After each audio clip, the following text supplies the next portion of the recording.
Hello, hi, good evening, everyone. I'm Aditi, your English educator, and welcome to English Winglish. And here we are again with yet another update. And the update this time is related to the post of assistant professor. And the posts are not just 1, 2, 3, 4, but a total of 2700 plus posts in 60 plus subjects, and this has been done by Government of Tamil Nadu with Teachers Recruitment Board.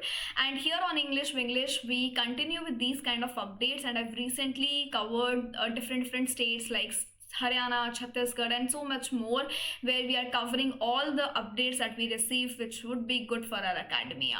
So yes, definitely you can give it a shot. You can subscribe the channel, and now here we will move towards the Government of Tamil Nadu website with Teachers Recruitment Board. Here you would see the notice came on October 16th, where they say direct recruitment to the post of assistant professors in Tamil Nadu Collegiate Educational Service for government arts and science colleges and government colleges of education. So I would take you to the bulletin directly. And as you can see here, the notice came on October 16th, and the government have granted permission to fill up 4,000 vacancies. So here they are again with 2700 plus post of assistant professor. This is the fresh notification that has been released. You can fill these applications till November 10.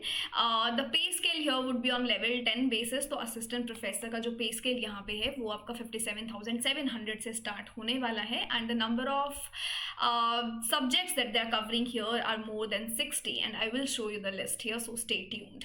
Notification came on October 16th. Applications would start right from 17 and they would continue till November 10. So I think this is important. Please make a list, and the examination dates are tentative dates are given here, so they are scheduled the exam right from midweek of December. Now the vacancy details. So as I said that they already released this notification before with a few number of vacancies, but now here they are, and they've increased that proportion. So in total now we have 2700 plus, and I would just directly come to the current vacancies list. And here it starts with biochemistry, biological science, botany. In botany we have 93 total seats. Then we have business administration, computer science, it is huge, 182. Computer application, chemistry, commerce is also another trending area, which is 163.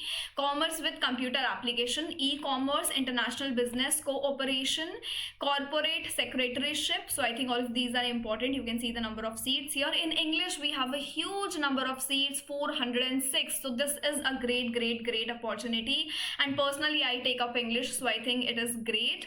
Economics 103, education 43, electronics 17, electronics and communication, environmental science, fashion technology, food service and nutrition. So many people talk about the food science and nutrition related vacancies, so I think this is again another good shot. Geography, geology, history, historical studies, home science, HRD, human rights, IT, Hindi, Indian culture and tourism. Then we have Indian music, journalism and mass communication, mathematics, again a bumper vacancy 205. Microbiology, marine mathematics, Malayalam, nutrition and dietetics, political science, physics again with a huge number of vacancy of 152, physical science, public administration, psychology, statistics, sociology, social work, Sanskrit, tourism and travel management, Tamil again with a huge number of vacancy, and I think it has to be 309, Telugu, Urdu, visual communication, wildlife biology, and then we have zoology. So total of 61 subjects, and the reason I've narrated them, if in case you missed that out in the slide, at least by name you can hear that out. Your subject can be audible to you, and you can look at the number of seats. So in total we have 2630 posts in 61 departments in 61 subjects. Now if we move towards the reservation, which is a bit different here, so 69% the vertical has been given to the communal reservation, where they have allotted the percent in a form that 18% would be reserved for SCs and 1% for ST and so on. The remaining 31% is for the general turn, and that would be filled on the basis of merit. Now also we have the horizontal reservation, where we count women reservation, so it is 30%, and if qualified and suitable women candidates are not available for selection, then they would directly be filled by male candidates belonging to all those communal categories. And then we have the reservation qualification for those persons who have studied in Tamil medium, and here they've been announced it. They've already announced it, the PSTM, and also we have a certain exam related to the Tamil Nadu language test, which we would also discuss in the coming slides. And then we have again the candidates claiming to be persons who have studied in Tamil medium must upload the evidence in the prescribed format. Then we move on to 4% horizontal reservation again for another welfare of differently abled persons, so for the differently abled category. Then we have for the transgender, you can read all of that, reservation in employment. And then now coming to the main important area, which is the age limit and the qualification. So if you are not more than 57 years of age, then you are eligible for this exam. But if you have completed 57 years and you're more than it, then you're not able to sit for this exam, and you would calculate it on the basis of July 1, 2025. But for all those students who already filled the notification that came in 2019 and 2024, then the relaxation would be given to you. So this is a major point, please make a note. Talking about the educational qualification, if you have covered your master's degree with 55%, and if you belong to a category, the relaxation would be 5%. Then we move on. Relaxation of 5% would be again provided if you are a PhD degree holder and you have obtained your master's degree prior to 19 September 1991.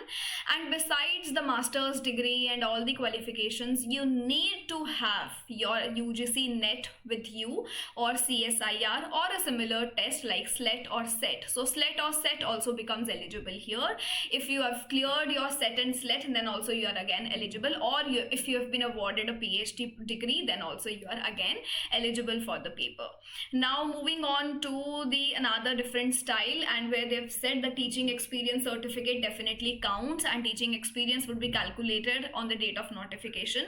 So till the last date of the submission of online application form, which is right there in the November, so before that, whatever teaching experience you have, it would be counted, and the equivalence of qualification and all that you can read later. But how to apply, you need to go to the website of Teachers Recruitment Board, and you need to apply there online. It is an online application form, and you can do all of that details. You can fill in all your details into that application form, and please make sure that you have been registering in the application form via your email and via your mobile number. And this is something that is mandatory. No modifications will be allowed after the last date specified. Examination fee is 600 except SC, SCA and ST and differently abled.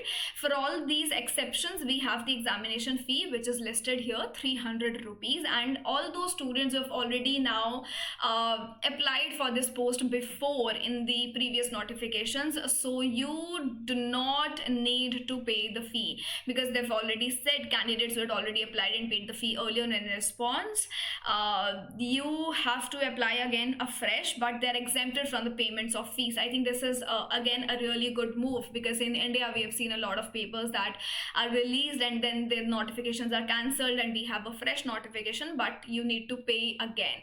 Here they have said you need to apply again, no doubt, but they're exempted from the payment of fees. So this is also nice, and this is something that you should take a note of. Documents would be required. I think you can read all of that by yourself. I've already discussed what was important. In the next session, maybe we can talk about the detailed syllabus and the exam pattern, because the exam pattern is here, the written test and then the plus the interview. So I think I would show that you just a minute. Yeah, here again. Scheme of examination here is there will be compulsory Tamil paper for 50 marks, which will not be included for ranking, and then there would be a written examination and MCQs. Along with that, there would be an interview. So the paper medium would be in paper 1 and paper 2. In paper 1, you will see a few MCQs. Part A is compulsory Tamil, part B would be on your selected subject. All the questions would be mandatory here. Paper number 2 would be a descriptive type paper based on general topics, and they have mentioned all of that in detail. All of this would be of 200 mark, and then we have the interview, and interview is again of the numbers are allotted here, right? So 150. So again, part 1 written examination would be of 200. 200 the paper 1 is of 150 and paper 2 is of 50, and 200 plus 30, so 30 marks would be of your experience and interview, which are divided in 15 and 15. So total is of 230 total. Part B of paper 1 and paper 2 will be evaluated only when the candidates score a minimum of 40% marks in the part A of paper 1. So I think in order to move forward with the paper, you need to clear part A of paper 1 with at least 40% marks. So this is also something very important. Minimum qualifying marks is 40% for general category and 35% for other categories. So I think this is it, and let's put an end to the session, and I hope this was informative and fruitful for you. You can go through all these slides if in case you feel that you didn't understand any of it. I've listed here the details as well. Now we have the educational qualification, 55%, 50% for the relaxations. You would need these exams. If you have any of these, you are eligible. The PhD holders whose PhD complies with UGC regulations 2009, 16, 18 are exempted from NET. Adequate knowledge of Tamil. You need to pass the Tamil language test within the 2 years of appointment if you have not passed it already. So if you are someone who is not very well nuanced with the language Tamil, then also you are eligible to apply, and the age limit is something that we have discussed. So yeah, this is it from my side. Thank you so much. We'll see you another day with yet another update, and we are going to cover the detailed syllabus in the next session. So stay tuned.